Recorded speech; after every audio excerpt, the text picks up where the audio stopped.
আসসালামু আলাইকুম দাদুরা, কি অবস্থা সবার? ভালো আছো তো? চলো আজ আমার সিকিউরিটি ডিভাইস কিনছে, এটা দেখাই তোমাকে ভিতর কি কি আছে। প্যাকেট টান খুলমু। তো এই হচ্ছে একটা রিমোট, আর এটাও রিমোট, এটা হচ্ছে স্পিকার, এটা হচ্ছে আসল ডিভাইসটা। আর এই হচ্ছে একটা এক্সট্রা ব্যাটারি, আর এটা ফিউজ, আর কি আছে ইউজার ম্যানুয়াল। এটা তো আমার লাগে না, আমি তো মনে করেন এমনি একটু বেশি বুঝি, ওটা কোনো সমস্যা না। তো দাদারা চলেন আমরা একটা ভালো জায়গায় যাই, এটা ভিডিও করি। দোকানে গেলে তো মনে করেন 200-300 টাকা ফাও যাবে এটা সেট আপ করতে। এটার দাম আমাদের রাখছে হইলো 850 টাকা। এখন আমরা এলাকায় কয়টা রাখবে হ্যাঁ তো আর মই জানি না। এটা ব্যাটারি নিয়ে একটু কথা বলি। ওই যে কোনায় যে ছোট্ট ব্যাটারিটা, ওইটা লাগালে পরে বাইকের ব্যাটারি থেকে চার্জ না পাইলেও এটা দিয়ে একা একাই চলতে পারে। এখন সিরিয়াস পার্ট, তারের রঙগুলো আপনাদেরকে চিনে রাখতে হবে। এই যে লাল আর কালো তার, এই দুটো সরাসরি ব্যাটারিতে যাবে, নেগেটিভ আর পজিটিভে। সেজন্য আমাদের এখন সাইড কভার খুলতে হবে। এখানে পজিটিভ টার্মিনাল অবস্থা খুবই খারাপ, কারণ জ্যাম হয়ে গেছে একদম জংপুরে। স্ক্রুড্রাইভারটা কতভাবে ঢুকালাম কিন্তু কোনোভাবেই কাজ হলো না। অবশেষে একটা বিকল্প উপায় বের করলাম। ব্যাটারি পজিটিভ টার্মিনাল থেকে যেই প্লাগটা এসেছে, আমরা আমাদের পজিটিভ তারটা এখানেই ঢুকিয়ে দেব, তাহলেই আমাদের কাজ হয়ে যাবে। এই ঢুকাঢুকি করার সময় একটু সাবধান থাকতে হবে, কারণ তার যদি অন্য জায়গায় ঢুকে যায় তাহলে তো সমস্যা, পরে দেখা যাবে যে অ্যালার্ম আর কাজ করে না। এদিকে নেগেটিভ টার্মিনালের স্ক্রুটা তো ঠিকই ছিল, মানে ঢিলা ছিল, তাই নেগেটিভ তারটা এখানেই দিতে পারছি। এবার এটাকে টাইট করে দিতে হবে। এবার আমাদের কাজ হলো হলুদ তার দুটো নিয়ে, এই দুটো ইন্ডিকেটরের সাথে যাবে, সাইড ইন্ডিকেটরের সাথে। আপনাদের বাইক যদি 4V হয় তাহলে এখান থেকে ইন্ডিকেটর লাইনের এই যে লাল প্লাগটা আর সবুজ প্লাগটা, এই দুটো খুলতে হবে। আর ওই যে ডিভাইসের দুইটা হলুদ তার, ওই তার দুইটা এই তারের সাথে কানেক্ট করে দিতে হবে। এক্ষেত্রে লাল আর সবুজ দুইটা প্লাগ হলো ইন্ডিকেটরের পজিটিভ লাইন। এই হলুদ তারের মাধ্যমেই এখানে পজিটিভ ইলেকট্রিসিটি সাপ্লাই হবে, আর ইন্ডিকেটর জ্বলবে যখন আমরা রিমোট টিপব তখন। তো একটা লাইন দিয়ে আমি আগে টেস্ট করে দেখি যে জ্বলে কিনা। এই যে হ্যাঁ জ্বলতেছে, এই যে জ্বলে, ক্যামেরায় দেখাচ্ছি। এবারে অন্যটাও লাগিয়ে দেব। এবার দেখি যে সবগুলো একসাথে কাজ করে কিনা। এই যে হ্যাঁ করতেছে। এবারে আবার সেই প্লাগ দুটো লাগিয়ে দিতে হবে ঠিকঠাক মতো যেরকম ছিল, কিন্তু লাগাতে একটু কষ্ট হবে কারণ বাড়তি একটা তার আছে এর মধ্যে এখন।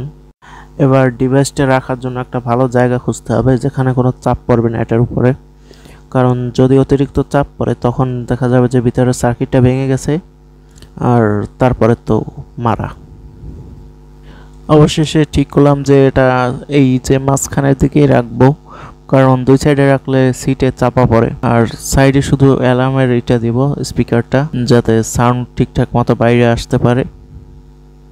এবারে ডিভাইসের সাথে স্পিকারের প্লাগটা কানেক্ট করে দিব, আর এক্সট্রা যে ব্যাটারিটা আছে সেটাও কানেক্ট করে দিব, যাতে চোর আইসা যদি আসল ব্যাটারি থেকে লাইনটা কেটে দেয় তারপরেও মনে করেন 4-5 দিন ওই ব্যাটারি দিয়ে চলবে। আগে যে ডিভাইসটা ছিল, এই সেম ডিভাইস ডিসকভারে ছিল, ওইটা দেখছিলাম আর কি টেস্ট করে, 4-5 দিনের মতো থাকে মনে হয়। এবারে বাকি তারগুলো গুছিয়ে রাখতে হবে।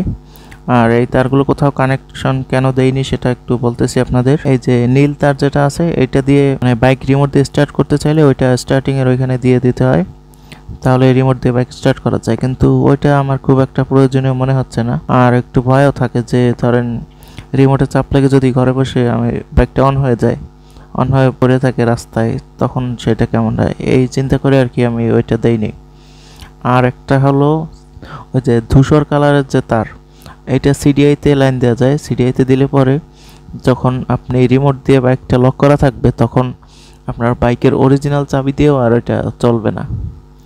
তো সেটা নিয়ে আমার একটু ভয় করে, কারণ যদি কখনো কোনোভাবে ডিভাইসটা ভেঙে যায় বা কিছু হয় তখন তো সিডিআই নিয়ে আবার প্যারায় পড়া লাগবে। এই জন্য আর কি ওই দিকে দিচ্ছি না লাইনটা। আমার শুধু অ্যালার্ম হলেই হবে আর কি, যাতে কেউ বাইকটা টাচ করলে বুঝতে পারি, এটুকুই যথেষ্ট। এবারে সাইড কভার লাগিয়ে দিতে হবে আবার আগের মতো করে। এরপরে সিট লাগিয়ে দিব। বাইকটা একটু অন করে দেখি যে ডিভাইস লাগানোর পরে ভোল্টেজ ডাউন হয়েছে কিনা। তো বেশি একটা ডাউন হয় নাই, 12.3 আছে।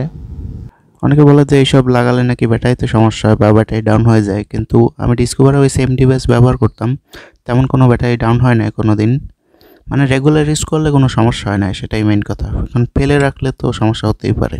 তো চলুন এবার অ্যালার্মটা একটু অন করে দেখাই আপনাদের। এবার একটু গুঁতা মারিয়ে দেখি, এই তো সাউন্ড হচ্ছে। এই ডিভাইসের আর একটা সুবিধা হলো এতে হ্যাজার্ড সিগন্যাল বা এমার্জেন্সি সিগন্যালটা দেওয়া আছে, অর্থাৎ 4টা ইন্ডিকেটর যে একসাথে জ্বলে সেটা। ওই যে আমার বাইকের দিকে দেখুন একসাথে সবগুলো জ্বলতেছে। আর এর জন্য আলাদা কোনো সুইচ বা কোনো কিছু দরকার নেই, ওই রিমোট দিয়ে চালানো যায়।